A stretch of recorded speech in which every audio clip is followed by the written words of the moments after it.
Good evening, visitors, and welcome to the Australian War Memorial's Last Post ceremony.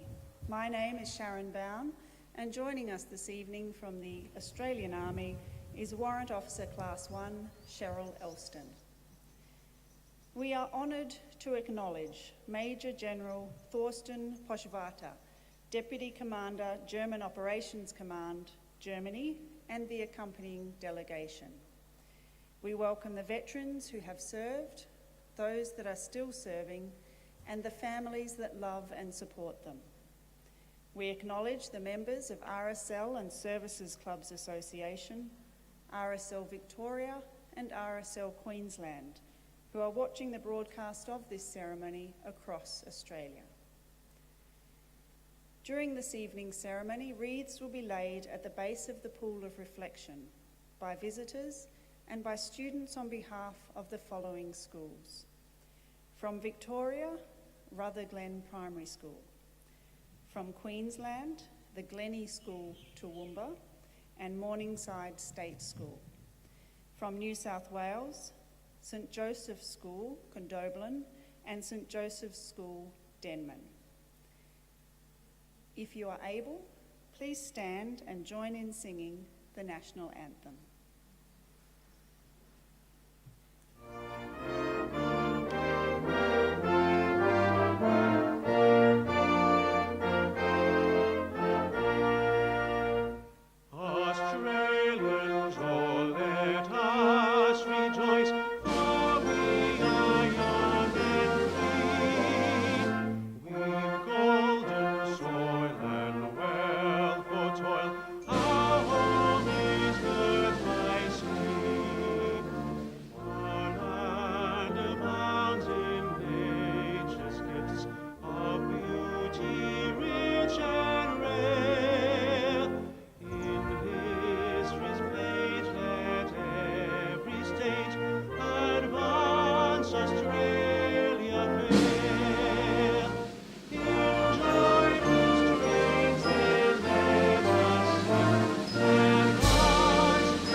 Students, please be seated.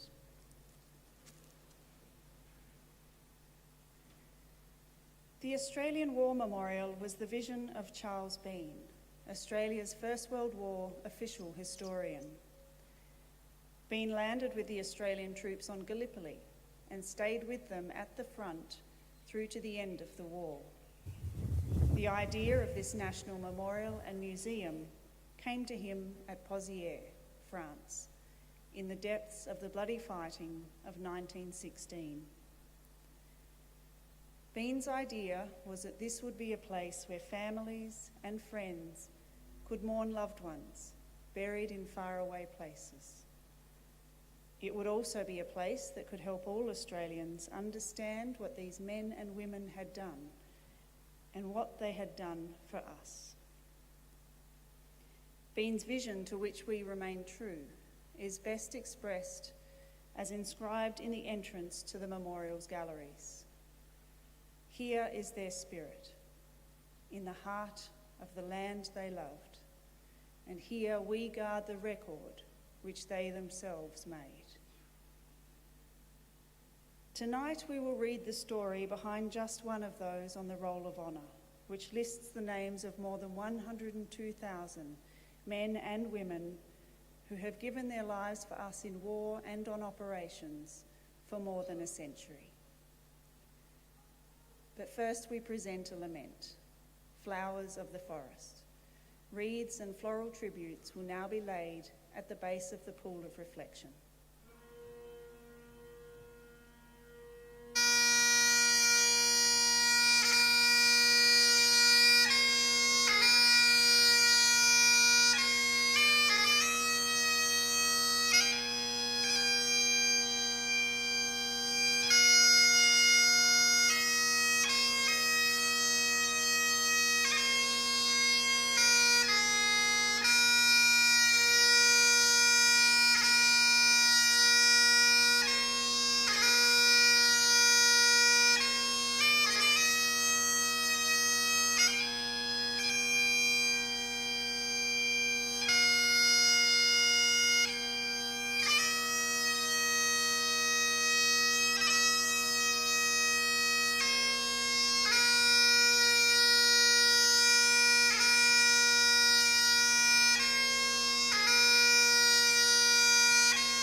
Today we remember and pay tribute to Lance Corporal George William Dodd.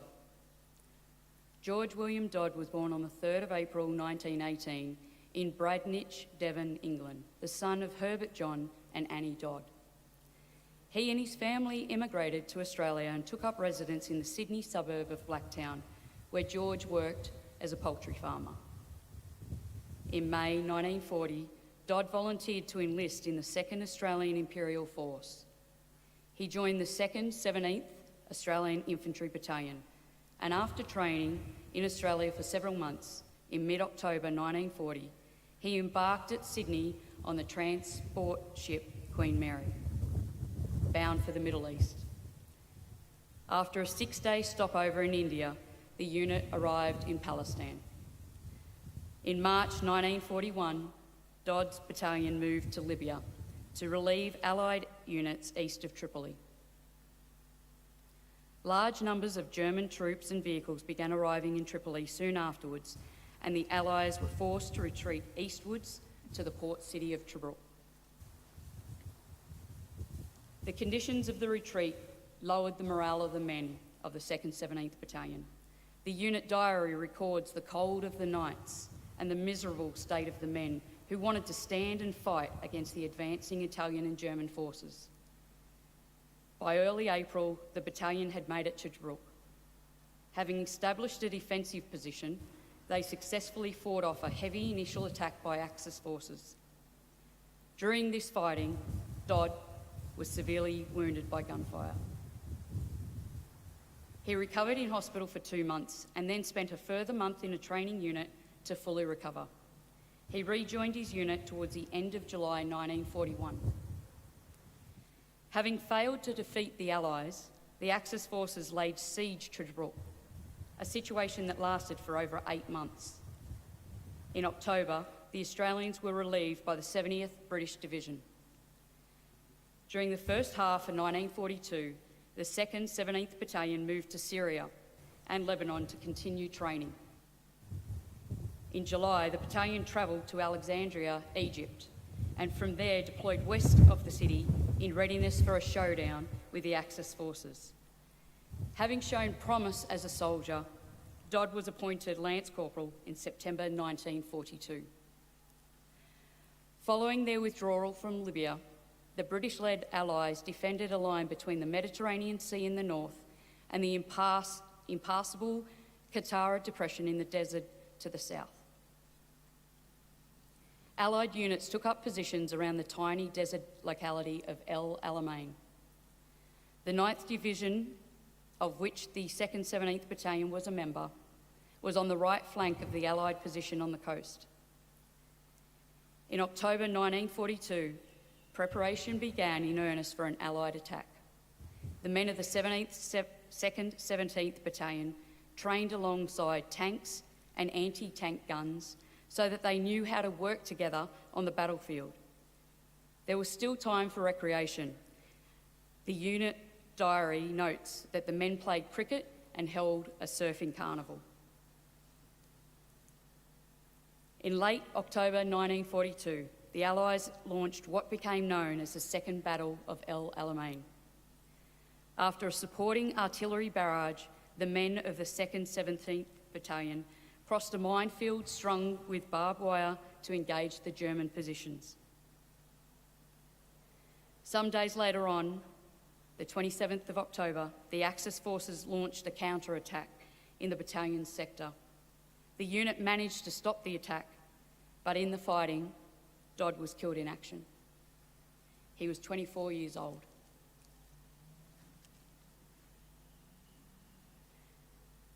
George Dodd was originally buried near where he died, but with the end of the war, many of the Allied graves were consolidated. Dodd's remains were reburied at El Alamein War Cemetery in Egypt, along with over 7,000 Commonwealth burials from the Western Desert Campaign. His inscription reads simply, "He died for his country." George William Dodd's name is listed on the Roll of Honour on my left, among almost 40,000 Australians who died while serving in the Second World War. A photograph of his headstone is displayed today beside the pool of reflection. This is but one of the many stories of service and sacrifice told here at the Australian War Memorial. We now remember Lance Corporal George William Dodd, who gave his life for us, for our freedoms, and in the hope of a better world.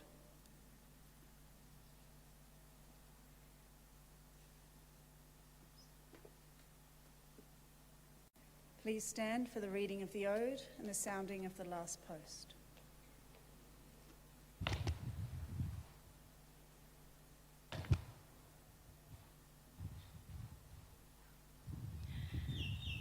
They shall grow not old, as we that are left grow old. Age shall not weary them, nor the years condemn.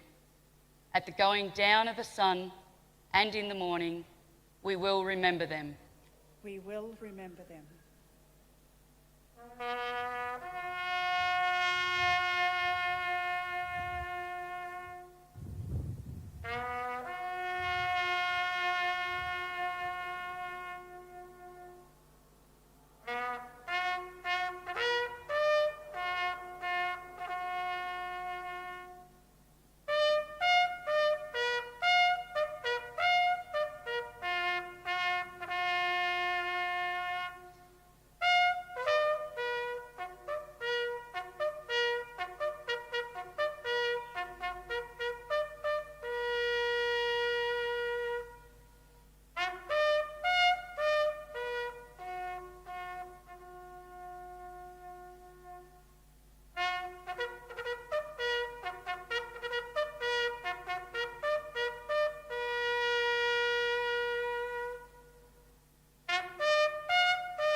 Lest we forget.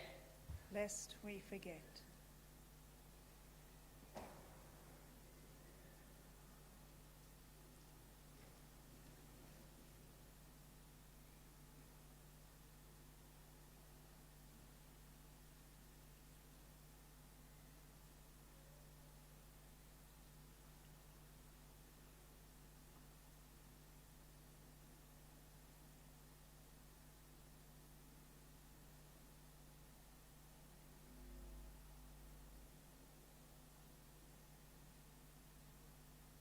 We leave you this evening with the words of the memorial's founder, Charles Bean.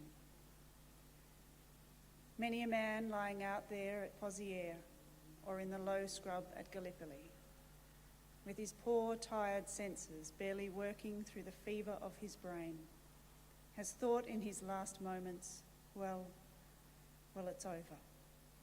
But in Australia, they will be proud of this.